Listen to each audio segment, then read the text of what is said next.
বন্ধ কি হচ্ছে চিরদিনই তুমি যে আমার?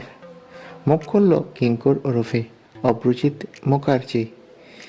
বিস্তারিত জানতে ভিডিওটি দেখুন।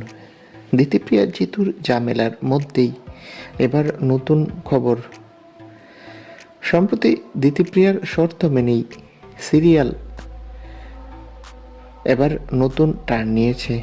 সিরিয়াল থেকে বিদায় নিয়েছে দিতিপ্রিয়া।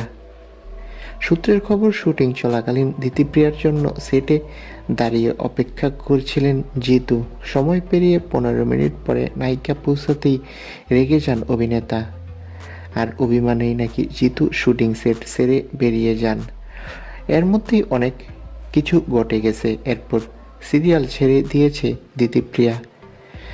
এখন এই ঝামেলার মধ্যেই নতুন নায়িকা এসেছে।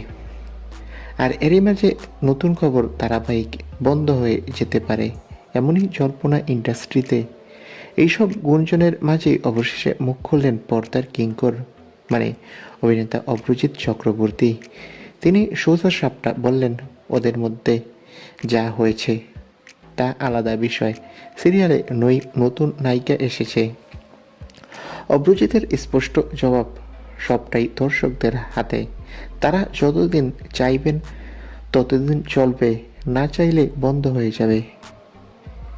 অন্যদিকে দর্শকদের সিদ্ধান্ত কি সেটা টিআরপি বলবে।